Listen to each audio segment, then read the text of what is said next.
All right, we are live. This is Ryan Smith here at Austin Avenue in Plano, Texas for UFC 241. This is Combat Sports Talk, a podcast dedicated to UFC and Bellator discussion, the MMA community, and combat sports in general. We are live at our favorite spot. I got my favorite co-host with me, George, the double champ, G-Money, Stalwart. What's up? I feel like you have a teleprompter somewhere, and I don't know where it is. Yeah. Because your intro's like...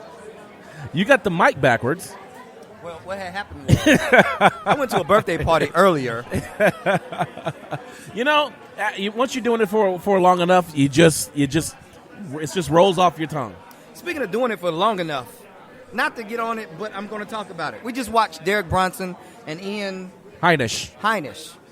And aside from the fight, I just want to send a shout out to my boy Derek Brunson. I like you, dude. It's time to cut the hair. It is time. It's time to go all off. Shave it. We were saying it wasn't 4 head, wasn't 5 head. We had 6 head. Yeah, but he pulled out a win. He did. Now, he was in trouble early on. Like, whenever that first round, Ian Heinisch comes out, throws a head kick, left head kick, and rocks him. Yeah, I mean, it rocked him. I thought this was going to be a quick night. Dude, I really thought Ian was about to ground and pound him out, really, in the first round. But Derek came back and put on I wouldn't say a spectacular, but a nice display in the second round. Yes. Pulled the second round, and he did enough to get the decision. Absolutely. And so the third round, both of them got tired.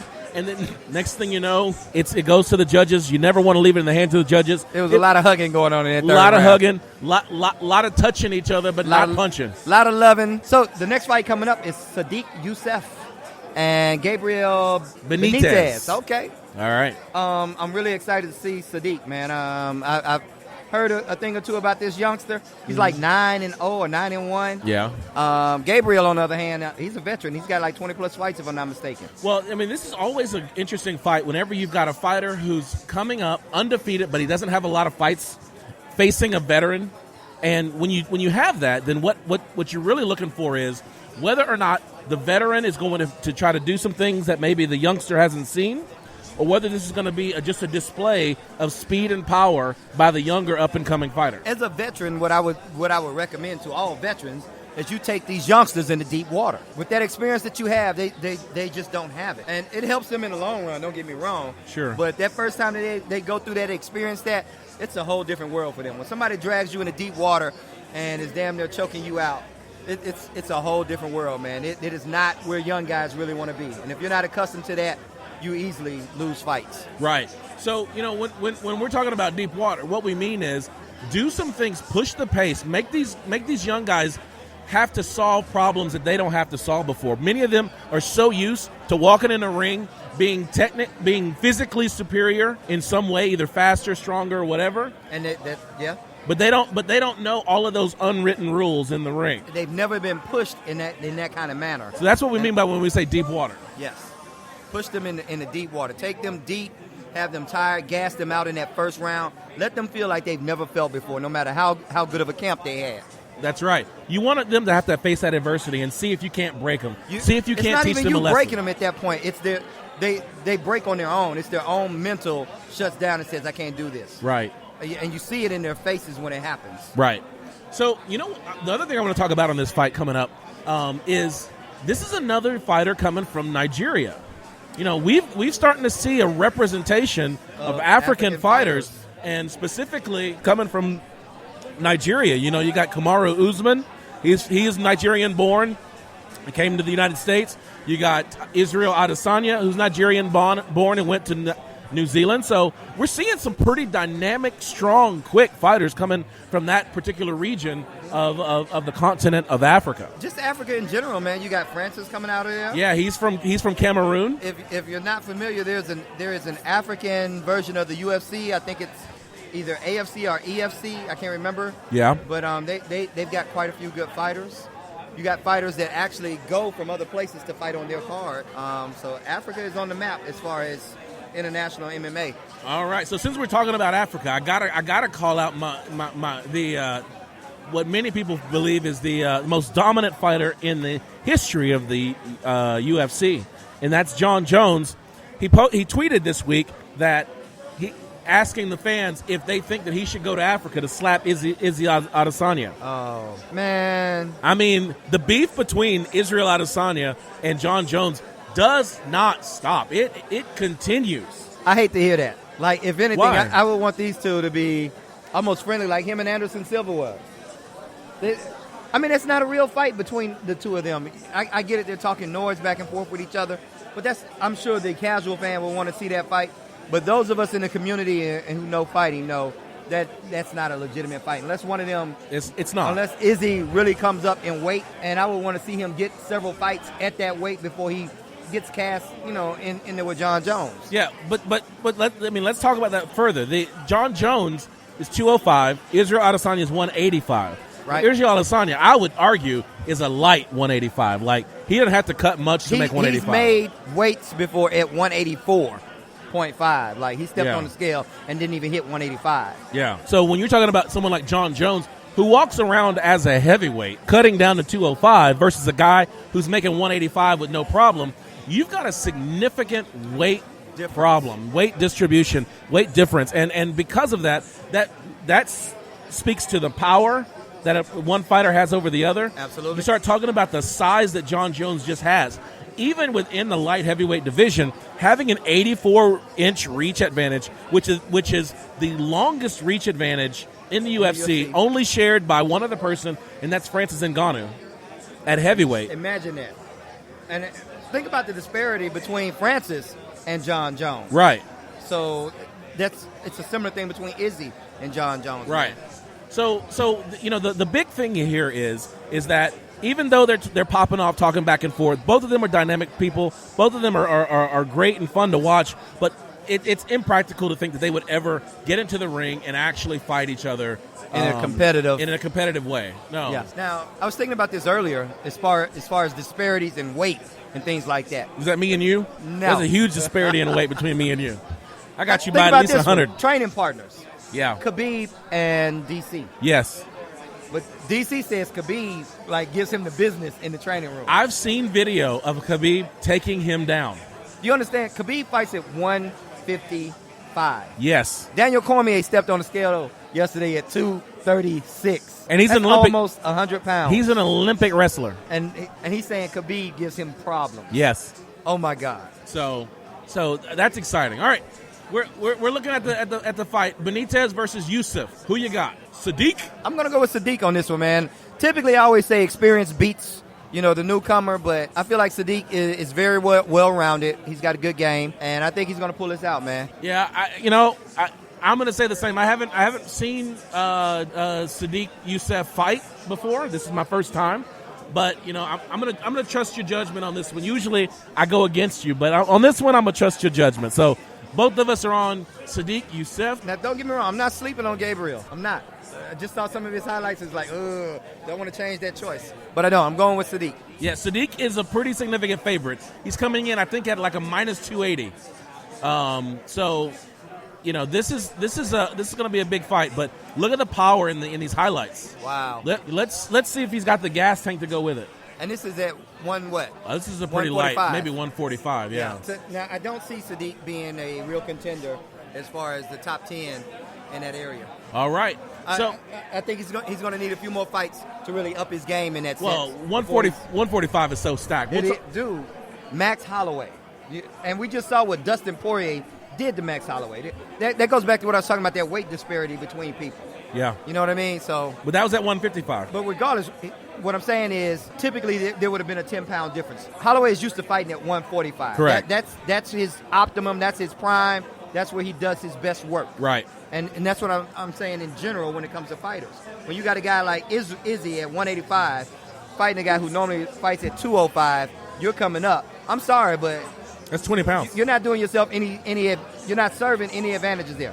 We saw that with Luke Rockhold a couple of weeks ago. Yeah, against Jan He came up Blachowicz. to 205. He looked great physically, aesthetically. Yeah. When he got in the ring. Blachaya. Yeah. Put that work in. He got Blachowicz. All right. So we're both on Sadiq Youssef in this fight. We'll be back after these results. All right. Sadiq Youssef wins this fight by knockout in the first round. He did what he needed to do quickly because that eye got split wide open there, and I immediately don't know. started swelling. Yes, it did. I don't know if he would have made it out of the first round. They might have stopped this fight. The cut looks like it's right on the eyelid too. You know, I really like this dude striking though, man. He's really nice. So Sadiq Youssef was really showing his strength and his speed. I was talking to Tom right here, and we were saying that this fight didn't look like he was going to make it out of the first round, and then Benitez clocks him with that shot to the eye. There's something to be said for experience. Like we all saw this. It looks like Benitez was losing this fight, and all of a sudden, just on a dime, things seem to turn around. Right. But Sadiq pulled it out in true fashion, knocked him out. I almost felt like Herb was a little slow for the stoppage, but oh man, I don't know what's up with Herb, man. But Herb is letting these fights go a little bit too long. This guy got dropped. His hands were on the ground. You just start stepping in.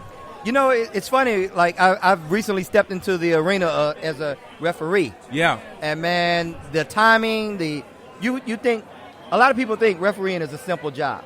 It is not. Talk about that. I mean, you've got to have the fighter's safety at mind. And you feel bad for stopping certain fights, but you've got to know that you're looking out for someone's well-being. You want this person to be able to fight again in the future. You don't want somebody's career cut short. I recently refereed a children's fight. It's two little girls. One girl was outclassing the out of the other girl. Mm-hmm. Other little girl had heart. She was staying in it. And I just really, at some point, it's like, how much more damage am I going to let this child take? Right. You know, I would much rather that she be able to go back to the gym on Monday, Tuesday, and Wednesday than have to sit out because her brain's swollen, her eyes are swollen, or some limb is swollen as a result. Well, you want this fighter to also, this child fighter, to want to fight again. I mean, you take too much damage, you quit the sport.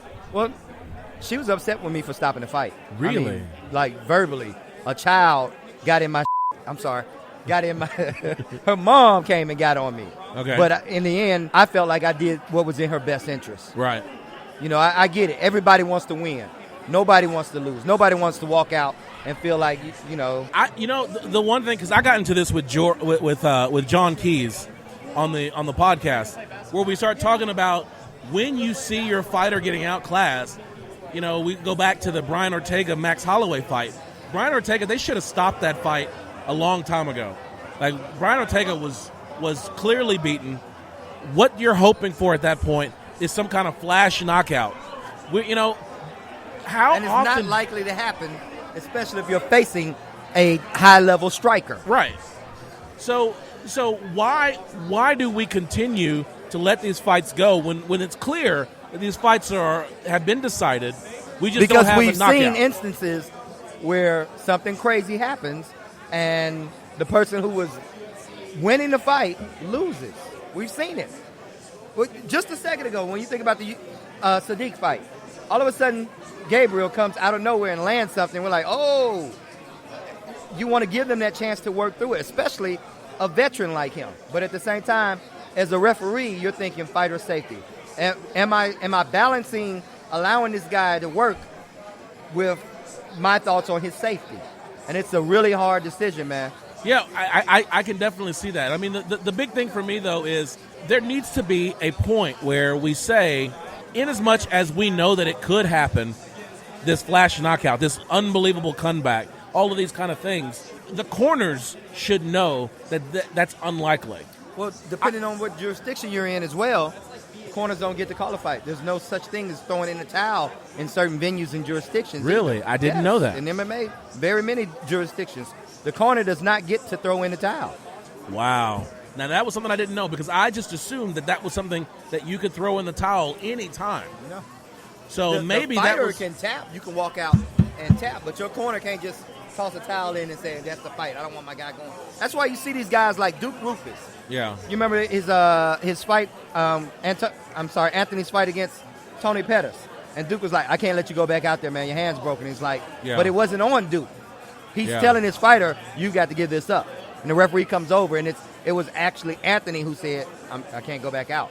Duke put it down on him, but Anthony is the one who said, I'm not answering the bell. Wow. There you have it. So we saw some highlight. We saw some backstage footage of the next two fights that are coming up. We got I think we got Paulo Acosta versus Yoel Romero. Yoel. The soldier of God. How is his name actually pronounced? Yoel. Are you sure? Yoel Romero. All right. Is that the Americanized version? Like, if he was at home in Cuba, would it be something else? Listen, I was born and raised in Texas, so I reserve the right to pronounce things the way I pronounce it. So that's nuclear. Nuclear. All right? All right, I get it. No, I think it's Yoel Romero. So who's your money on in that fight? Man, we talk about veterans and we talk about taking somebody to deep water. I think the waters are deep around Cuba. Now, you also have to remember, though, Yoel or Joel or Roel or whatever way you want to pronounce it is known for gassing out rather quick. Yeah, but he's up against Paulo Acosta, who's probably going to gas out pretty quick. He's going to gas out pretty quick. I don't think Costa has seen a fight that's gone more than a round or two. So, I think you're gonna run into, they were calling it the unstoppable force and the immovable object. I don't think Paulo Acosta is going to be. He's going to be moved tonight. All right, so giving it to Paula. I mean, are you giving it to Yoel? Yoel Romero, the soldier of God. I'm going to side with you. I think Yoel gets it done. Yeah. So he's either referee stoppage or knockout. It's going to be knockout. This is going to be a flash knockout here. Paulo Costa has been fighting a lot of people that, I think he's been just physically stronger than, and he's been able to get those knockouts. But now you've got somebody who's, from a physique perspective, matches you. But the difference is you've got a silver medalist in judo. Yeah. You've got a veteran. Is it wrestling? wrestling? It's wrestling or judo. One of the two. I thought his was wrestling. It's either wrestling or judo. A grappling art. I think Yoel Romero gets this done. I do too. I definitely see both of them gassing out rather early, and so I can definitely see it going to the ground, something like that, maybe some ground and pound. But the other thing you got to be careful with Yoel is his explosiveness. Yes, he will jump up and throw a knee out of anywhere. Yep. I don't know who you would have, who you could bring in that would simulate Yoel Romero. Is that Johnny Walker? Who is that? I'm not sure who that is. No, Johnny Walker. That's not Johnny Walker. It's definitely not Johnny Walker.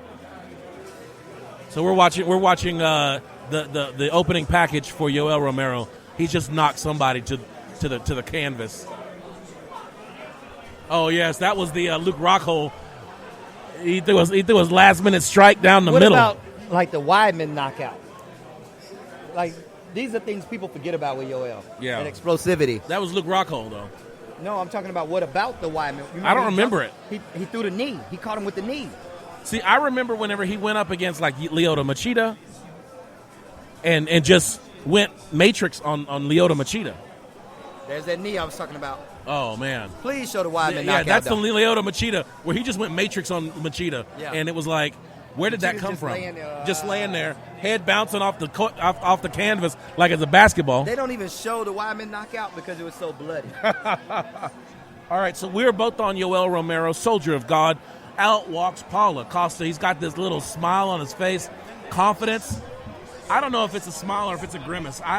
To be honest, he must know what he's coming into. There's no way around it, man. You're facing the soldier of God. You look at Yoel's resume and you can't help but respect that. Yoel's only recent losses have been to, I think, Whitaker, and those were what, by decision? Yeah, he's lost twice to Robert Whitaker. Both of them by decision, I think both of them by decision. And it really is that he gassed out, and Whitaker is just a complete fighter. Yeah. If you're not on your game, Whitaker will take you apart. He'll pick you apart. He'll outlast you, and he'll make you look silly in the process. So going back to the Izzy Adesanya conversation, Whitaker and Adesanya, who do you see taking that one? Well, you know what? I will make that pick when that fight comes. You know that fight is coming. That's I UFC do know that. 243. I know that fight is coming. So I will make that pick. Can we have an inkling as to what you're thinking so far? Because it's not like we're going to get to see them fight anytime before then. There's nothing that's going to change other than training between now and then. All I can say is that, Robert Whitaker is a complete fighter. And when I start thinking about how many complete fighters that Israel Adesanya has faced, that number is very low. I wish the crowd, I wish our audience could see my facial reaction right now. What? He's faced strikers. He's faced ground guys. Yes. I think the only thing he hasn't faced is a jiu-jitsu expert. No, but see, that's the thing. You're saying an all-around, complete, a total package is what that's you're what saying. I'm saying, is that he's faced strikers, but they're just strikers. He's faced wrestlers, but they're wrestlers. He hasn't faced someone like Robert Whittaker who's going to put it all together. Who can put it all together in one package. Mix it up in different ways. There's a reason why Robert Whittaker is the champion. How many title defenses does he have? Okay. I wish the audience could once again see Ryan's I have to drink expression. I have to drink my root beer real quick. Let me take a sip on that root beer. My throat's getting a little dry. He's defended what was the question? Twice. Yoel? No, he was. One of them was for the title, I think. One of them was for the title, and then he got hurt, and so then they had to get the interim title. Right. So Robert Whittaker has been the person that's beaten Robert Whittaker the most is his own body. Right. Because he got staph infection that put him in the hospital, so they had to do an interim title in the process.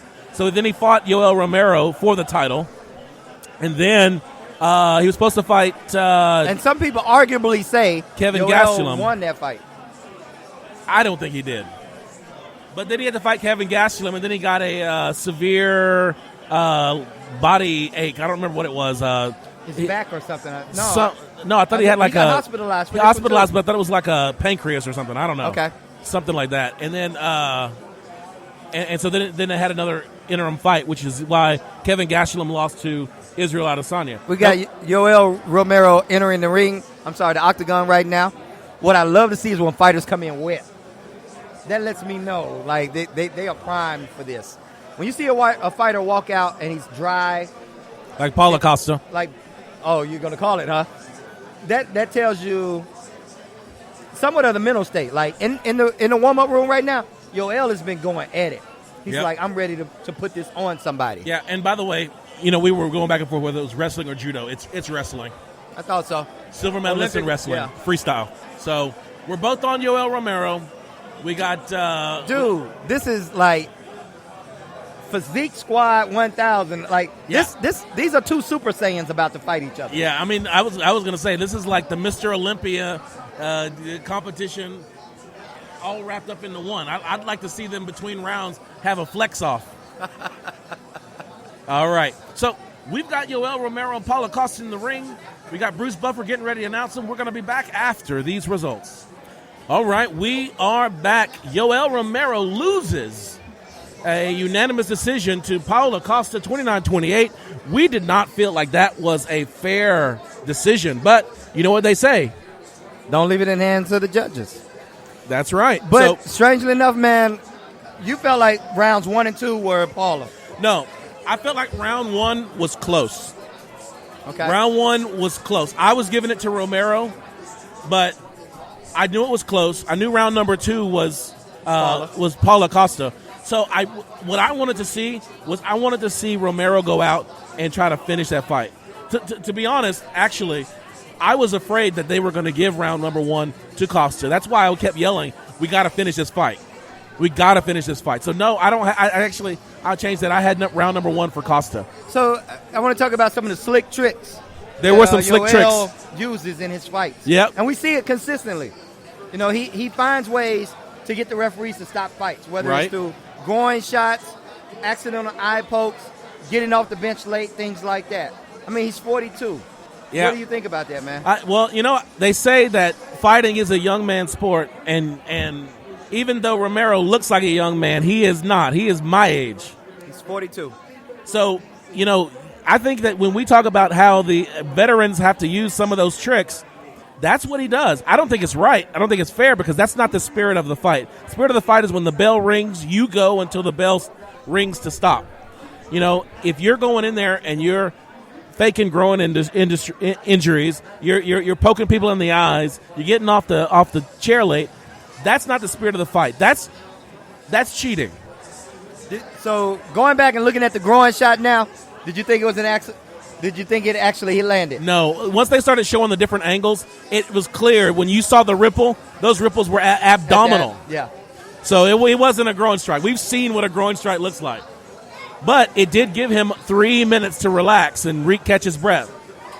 Absolutely. And I felt like he was winning that round. I was scared that he wasn't going to win that round. That was the thing, is that Paulo Acosta was pressing forward. Paulo Acosta was throwing the punches, and Romero kept retreating, blocking. He took some big punches. And for me, I was concerned that they were going to give that first round to the judge, to Paulo Acosta. Second round was clearly Paulo Acosta, so that's why I was like, we got to finish this fight, or else this might not work out for Romero. So, speaking of the judges, we're 20 years deep in the MMA now. Yeah. Why are we still having this argument about the judging? Like, we see this time and time again, month after month, week after week, where we've got judges who are insufficiently trained, inadequate in their renderings of decisions. You just had 3 judges unanimously say Paulo Acosta won that fight. Right. Well, I go back to, you have to think about MMA is governed by boxing. It's still a subset of boxing, and so the association of it's the ABC, the American Boxing Commission, or I don't know what the acronyms are. I'll have to look them up. But those unified MMA rules come from that committee. So until you can separate MMA from boxing, you're always going to have these questions about refereeing and judging. But then again, you have the same thing in boxing. How many times have you seen a fight in boxing and we complain about the judges?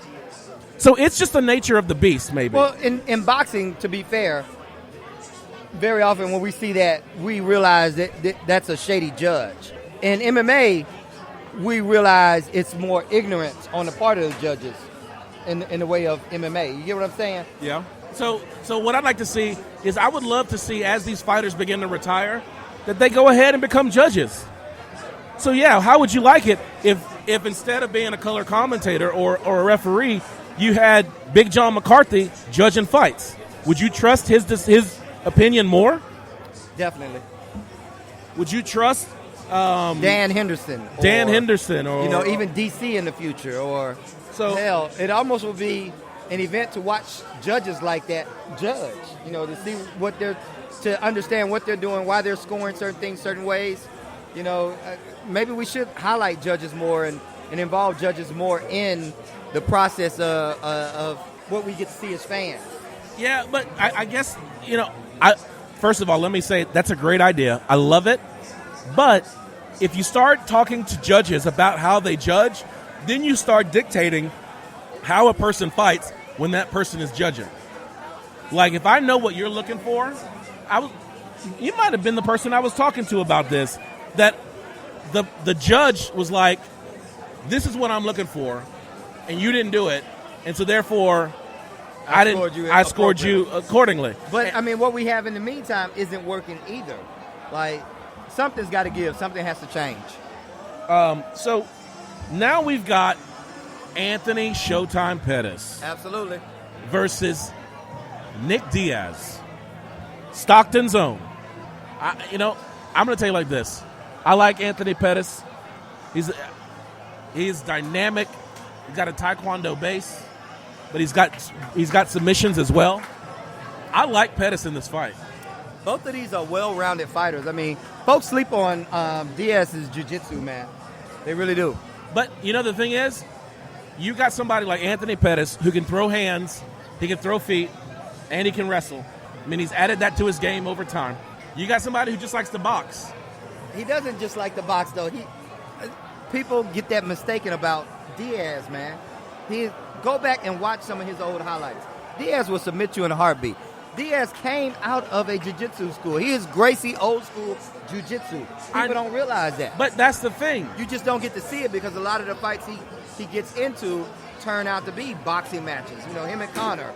But guess what? He tapped Conor he tapped Conor out. Wow. I'm out there listening to this whole thing. Let's put an E on this one. He did He tapped Conor out because Conor gassed out. Call it what you want. In the end, jiu-jitsu won that fight for him. Yes, because rear naked choke is under jiu-jitsu and not under box. I can't believe we're having this discussion. Go back and watch the fight. Conor, he didn't have to use no high-level jiu-jitsu to tap Conor out. But what I'm saying to you is Diaz has high-level jiu-jitsu. I give you that. Both of them, he and his brother, both have high-level jiu-jitsu. But, it reminds me that Roy Nelson also has high-level jiu-jitsu, but he never uses it. I don't know how we got there out of this one, but okay. I'll accept that. The segue is this. You got a guy who has high-level jiu-jitsu, but they prefer to strike. You got someone like Roy Nelson who, in his past, he's a black belt in jiu-jitsu. And he even talked to Joe Rogan about it, and he said, you know what? I learned that knocking somebody out is way easier than trying to choke them out. So you got a guy who's got this high-level jiu-jitsu, and the fact is that he prefers to try to box people. Same thing with someone like Rampage. Rampage is a dynamic wrestler, but what did he want to do? He wanted to knock you out. So that's why I'm saying this is going to be a fight where if Nate Diaz doesn't take this fight to the ground, doesn't show us some of this high-level jiu-jitsu, I think Anthony Pettis eats him up on the feet.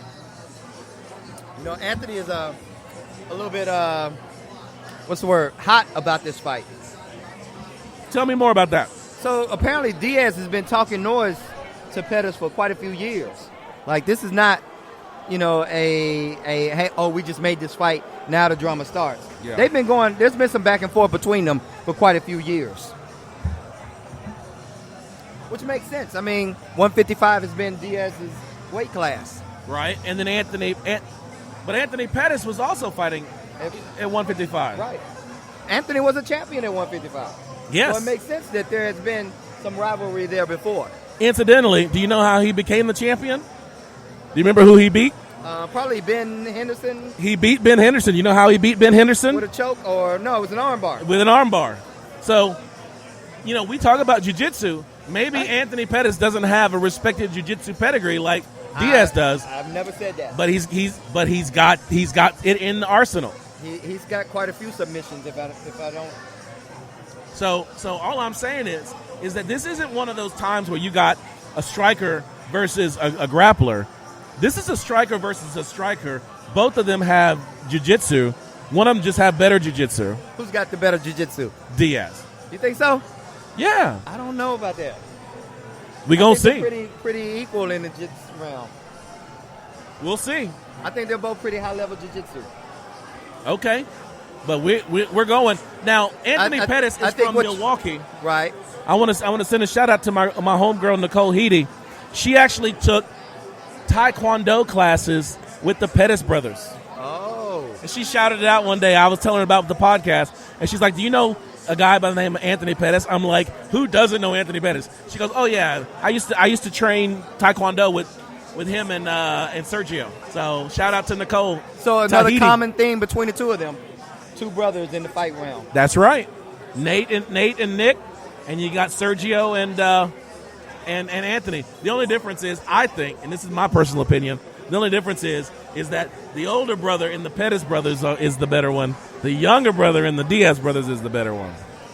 Wow. That's my opinion. So here we go. We got to pick this fight. Pettis is coming to the ring now. Who do you have? It's silent. It's a hard decision, man. You got to make a pick. I'm going to go with Pettis. Yes. By decision, but I want Diaz to win this fight. I want Diaz to win for several reasons. Smirking. One, there's a lot more interesting matchups if he does. There's the Conor matchup, of course. Yes. There's also a lot of segues into this. Conor and Holloway is still out there. Conor and Poirier is still out there. And you throw you throw Diaz off in the mix with that. And there's just a lot of interesting fights for both of them. Anthony, on the other hand, he got beat by Tony Ferguson. Title contention isn't necessarily in the running for him right now. But if he beats Nate Diaz, it becomes Nate a is not ranked. conversation. It becomes a conversation. I don't see that conversation. Okay. I don't. I'm serious. You got Tony Ferguson up for a title fight. He has to have the title fight. Poirier. Even if he loses to Khabib, he's still in title contention. But we're talking about 155, which is which right now I think is the most stacked division in MMA. Yeah. Yeah. So he's still got some good fights because you could have Pettis versus Jorge Masvidal. No. Jorge is 170. Oh, I'm sorry. You're absolutely right. You could have. Well, man, I'm thinking of 170 because I'm like. Both of these are like absolutely stacked weight classes. Yes. And so this goes back to Nate wins. He's got the Masvidal fight. He's got the Conor fight. He's got Poirier. There are all these interesting matchups. Anthony wins. We're at 155 still. No, we're at 170 with him. What does he have? Anthony and Jorge? No, I don't think so. Anthony and he beat Wonder Boy, so that's out. Anthony and Woodley, not going to happen. Anthony and Askren takes him down and beats out of him. I'm sorry. You really I'm sorry. Dude, I'm going to have trouble. I can't even keep track now. Like, we're just going to put an E on this. This is the explicit version of Combat Sports Talk. So, I got Pettis as well, and we will be back. You want Diaz to win, though. Yes, and this fight is at 170. So, yeah. So you've got all of those fights. Yep. Diaz and Masvidal. Oh, my God. Come on. How can you not be hyped for that? Man, that would be crazy. East Coast versus West Coast. I don't care. I want Pettis. We'll be back after these results. Diaz. No, I want Pettis the whole time. Pettis. No, Pettis is going to win. Diaz should win. No, Pettis is going to win. Pettis should win. All Pettis. Well, we don't have the results just yet, but we know what happened in this fight. That was an amazing fight, man. My goodness. I am so impressed by Nate Diaz. How can you not be? 3-year layoff, and he comes back and utterly works. We've been talking about this all night. Deep water. Deep water. That's what he just did to Anthony Pettis.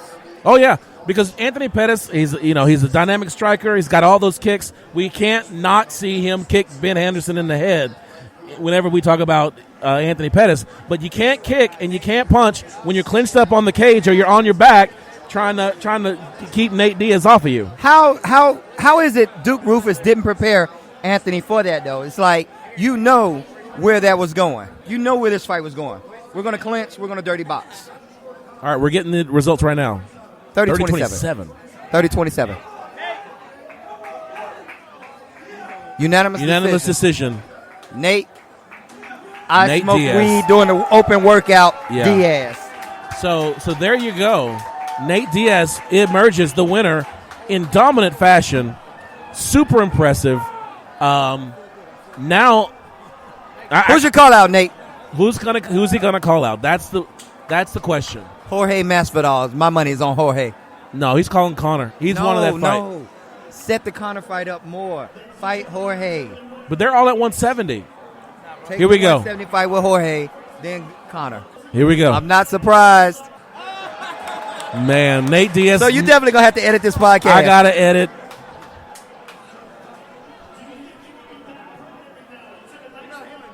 He wants big money fights, though. Conor's the big money fight.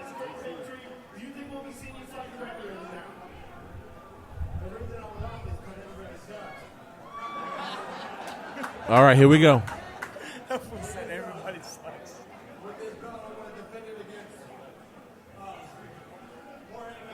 There it is. You called it. Jorge Masvidal. It's going to be a money fight. That's a fight. That is going to be a money fight. What? He ain't no West Coast gangster is what he's saying. Jorge Masvidal is in the audience tonight. They dapping each other. Jorge and him. Oh, that's going to be a good fight. I'm excited about that. I hope they can make that fight soon. That fight's already made. You think so? They've been planning this all along. You think so? He just had to win. Look, Dana's over there like, dude, we already had the contracts have already been signed. We're just waiting on you to win. Yep. I tell you what, though, if he can beat Jorge Masvidal, I think he's got a claim for a title. He's not going to beat Jorge. You don't think so? No. We didn't think he was going to beat Pettis. He's not going to beat Jorge. We didn't think he was going to beat Pettis. Jorge's dirty boxing is different than his. His dirty boxing is light shots. Jorge's dirty boxing are power uppercuts. And Jorge's dirty boxing is backyard Kimbo slice. I'm knocking you out. Yes. So, main event coming up, ladies and gentlemen. Who you got? I'm going with Daniel Cormier, man. I got Cormier knockout by third round. What he said. I don't know. I got Cormier as well, but I'm going Cormier. I think he's going to gas him out. I think we're going to see a 4th round rear naked choke finish. By Cormier? Cormier. All right. What you think, Tom? Tom is nodding yes. Cormier. So we're all on Cormier. Anybody not on Cormier? That's what I thought. All right. As the highlight begins. Oh, now we're talking about. The only way Stipe wins this is if it goes 5 rounds, but I really doubt it just because of Cormier's wrestling. I think even if it goes 5 rounds, I just think that Cormier's going to get the nod. He's going to get the nod because this has got to go to the ground. It's going to go to the ground. And so Cormier is going to win every round this fight goes to the ground. I can definitely see that. So I think this fight, I like Cormier in this fight. I think he's going to take Stipe Miocic to the ground probably late in the first round. I think he's going to take him again in the second and just sit there on top of him. I see a different game plan totally. All right, what you got? The Nate Diaz game plan. Dirty box, dirty box, dirty box, dirty box. Knockout by accident. Honestly, it's gonna play like the first fight. It's gonna be like keeping it in the clinch, keeping it short. Clinch, short, distance, tight, dirty bang. boxing. But I feel like it's gonna be longer because Stipe is gonna be looking for his heavy shots coming in the clinch. But that's the thing is the reason why I think that we're going to see a much more of a wrestling strategy coming from Daniel Cormier is because of the fact that the first fight was ended in the clinch with a short punch. Stipe Miocic has been training that he's not going to be open for that again. There's no training your chin. You're not going to let yourself get in the clinch. You're not going to let Daniel Cormier get that close. There's no way he's not going to get clinched up at some point. Man, Stipe Miocic is such a bigger guy than wrestler. He is. I would be keeping him on the outside of my punches. Olympics. All right, we're going to see. Like, it is only a matter of time. You're not stopping me from getting my hands around your neck. It's not going to happen. Listen closely. The horn is blowing. Since Cormier is actually about 6 pounds heavier, the difference was this. Cormier being a short, stocky guy, there's actually more weight to those punches than it actually was Stipe. With Stipe being the bigger guy. You got to introduce your friend. Folks, Here. we got one of my training partners, Eris, over here. He's giving us some insight into what he thinks is going to happen in the end of this fight. So right, just be careful with the. So the way I see it was Stipe, Stipe was having the bigger guy. She should have been a bigger guy, but the fact that he's actually now weights less than Cormier is. When you're small and stocky, because I'm a small and stocky guy, you pack more power into those punches. I don't know about the small part, but okay. You tend to pack more power into the punches when you throw, especially when close range. So I just see the fight being played out like the first fight. I see it going longer, going more of a distance, but I see it Cormier in the third round with a knockout. All right, there you have it. I can agree with that. All right, okay. Well, we're getting ready to see. We're not going to have a whole lot of time to talk about it because when they come back from commercial, what we're going to see is fighters walking to the ring. We're going to see Bruce Buffer talking for about 2 minutes and 30 seconds, and then we're going to get it on. No buffer factor in this one, huh? I don't think this goes the buffer factor, but I think that we're going to go longer than the buffer factor. But the point is that I'd like to think that Stipe Miocic learned from the last fight and won't find himself in the same situation that's going to get him knocked out like he did before. If he does, then either you can't stop Daniel Cormier in the clinch like this, or Stipe Miocic didn't learn. He didn't learn. No, we've talked about that all night before. Fighters who don't level up after their last fight. They don't go back and change or adapt to some of the things that were flaws in their previous fights. And honestly, yeah, Stipe has been known to be one of those guys. He doesn't change his game plan much. No, I honestly feel like it's going to play out like the first fight. All right. The reason being is because if you actually look at it, when it comes to heavyweights, most heavyweights don't really fight in the clinch. They want to stay big and they want to stay on the outside and throw heavy shots. That's fair. So with Cormier being a short guy and they're coming in and working the clinch and just staying close to those guys, it's a new game plan for those guys. So now, I do feel Stipe has changed, and we're gonna see in the fight he's actually going to adapt to it. That's why I'm not saying it's going to be in the first round. I feel like it's going to be in the third round for a certain reason because there's going to be some adjustments on Stipe's part. But I feel it's just a matter of time before he gets caught again. All right. Expert analysis. We have it selected. We are all on Daniel Cormier. Now it's time to just see what's going to happen. Fighters are walking to the ring. We'll be back after the results. All right. We have a result. And new heavyweight champion of the world, Stipe Miocic, finishes Daniel D.C. Cormier via TKO in the fourth round. What happened? We were all on Daniel Cormier. What happened? Mid-round adjustments, like in time, real-life adjustments in the middle of the fight. Stipe started working the body, landed one shot. It was a big shot. Landed the second one, and it just told him, like, oh, go get it. I think he wound up taking 4, maybe 5 shots to the body and had set up that cross. The cross is what put him down on his ass. Next thing you know, Daniel Cormier is sitting split knees. That's right. So, where does that leave Daniel Cormier now? I mean, Daniel Cormier has been talking for a long time about retiring once he turned 40. He said he had one more fight in him. Everybody's thinking that he's going to finish Stipe Miocic and then go after John Jones or maybe Francis Ngannou. All of that's off the table now. It's difficult to say, man. I did not see anything in that fight that told me Daniel needs to retire, honestly. He's the one that's saying that he needs to retire. I'm just saying, watching that fight, that is not what I thought looking at Daniel. Daniel was winning that fight, no hands down. Daniel was winning. He was winning the fight, absolutely. Stipe made the adjustments and then finished it, but Daniel was winning that fight. Absolutely, but at the There's same, nothing in that fight that showed me that Daniel is not competitive at heavyweight, or if he wants to, back down at light heavyweight. All right, so let's talk about the one thing that we were talking about after the result, and that is, should Daniel Cormier have taken Stipe Miocic down? I mean, the key to my victory that I was talking about is that Daniel Cormier should take Stipe Miocic down, gas him out, and then look for a rear naked choke or some type of finish sometime in the fourth round. We saw the awesome takedown. We saw the awesome takedown in the first. He never came back to the takedown. I felt like the game plan should have been what he did in round 1. Chop the leg. Make him close the. Make Stipe want to take away that weapon and then dirty box. That's what I felt like the game plan should have been. Chop the leg. Stipe comes in, closes the distance. I'm catching you with my overhand right. All right, bring in your man. Actually, if you look at it, the first round, actually Cormier did exactly what he should have done on that fight.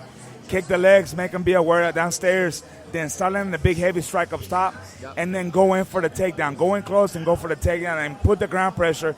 I think Cormier kind of got a little too cocky and felt too confident on his feet, and therefore he wasn't throwing those leg kicks anymore. He was just looking for the big heavy punches. He was looking for the big knockout, and Stipe just made the adjustments eventually on the fight and big body shots. Like I told George when we were talking and watching the fight, we're like, he's going to go with the hook to the body, cross upstairs. And exactly as that was happening, and got cleaned up. Cormier should have just kept it more with the wrestling aspect and just put him in the cage, put pressure on him, right, and just going for the little hits. Didn't have to be anything big. Just make him work. Just make him work, wear him down. And I think, honestly, now my prediction was the third round knockout. But, looking through the fight, it was just it could have gone the distance if Cormier just would have just gone for the takedown smart. All of our predictions were absolutely wrong. Hey, I called a fourth round finish. All of our predictions were absolutely wrong. Well, I made that hedging statement right before the fight. It didn't get recorded though. But what I said was, all of us are so confident, and we're all on Daniel Cormier. Watch Stipe Miocic finish this fight, and he did. He did that. But I'm not taking credit for it. But hats off to Stipe Miocic. He was the underdog. Nobody really gave him a chance. Maybe the city of Cleveland gave him a chance, but that's about it. That's because it's Cleveland. That's because it's it. So, now I'm interested to see what he's going to do. I'm interested to see what Daniel Cormier is going to do. I thought Daniel was going to retire because he took the gloves off while he was in the ring. Normally, fighters put that glove on the mat. Well, I tell you what, if Daniel decides not to retire, I think honestly it makes sense to make a third fight between him and Stipe. just because it really was a close. 1-1? It was a good fight. It was 1-1. It would sell. Or seeing the second fight Both with of them Ngannou. finished each other. Or that or Ngannou. Either way, either way it's only an upside for Ngannou because either way Stipe has really big fights that he can actually make some money of, and we as fans, and it's going to make money. Tell me you wouldn't want to see a third Daniel and Stipe fight. I would love to see a third one.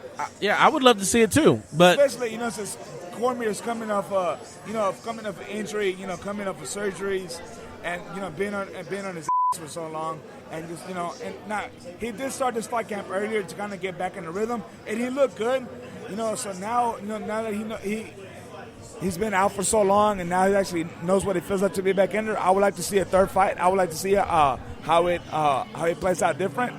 But that or Stipe can just fight Ngannou. Either way, either fight is going to be a great fight. So all right. So let's wrap this up, my man.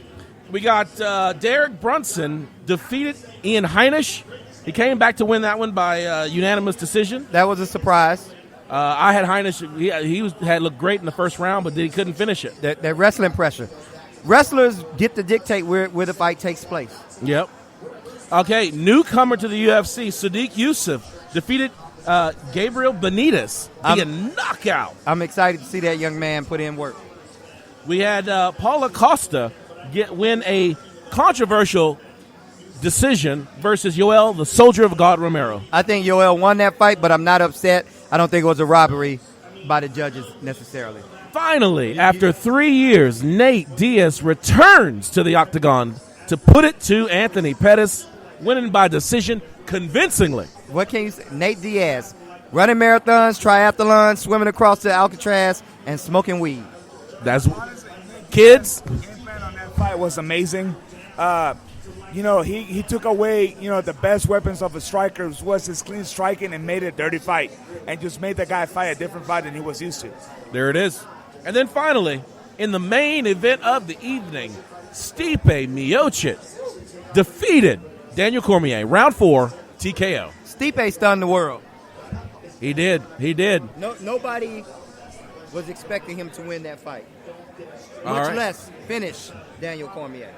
All right. Honestly, I had it if Stipe was going to win this fight, it was going to be by decision. I didn't expect it was going to be a knockout. No, you called a knockout, third round. But I had Cormier knockout, but if Stipe was going to win this fight, I had a decision. Yeah, you did, yes. But, obviously, hats off to Stipe. He made the great in-fight adjustments in the middle of the fight and, got what he needed. Okay. All right. Let the people out there know who you are. Well, I'm Eris Alvarado. I train with George every once in a while. I'm a fighter out of Ohana. I'm a heavyweight, so whenever you guys want to catch me, hit me up at Instagram at Hulk Loco. All right. Thanks so much. George, it's always a pleasure to watch these fights with you. I learned so much. You tell Joe Rogan and those color commentators what to say. I don't know how you do it. I wish it was like that, but it's basic MMA 101 in striking, man. I love calling these fights with you, man. I wish we could do it more often. I know we're about to go on a hiatus for a while. Yeah. But, folks, be on the lookout for our return. When we come back, we're coming back bigger, better than ever. Absolutely. All right. For the folks here at Austin Avenue, my name is Ryan Smith, and I'm always reminding you to keep your hands up, your chin tucked, and throw bombs. We'll catch you next time.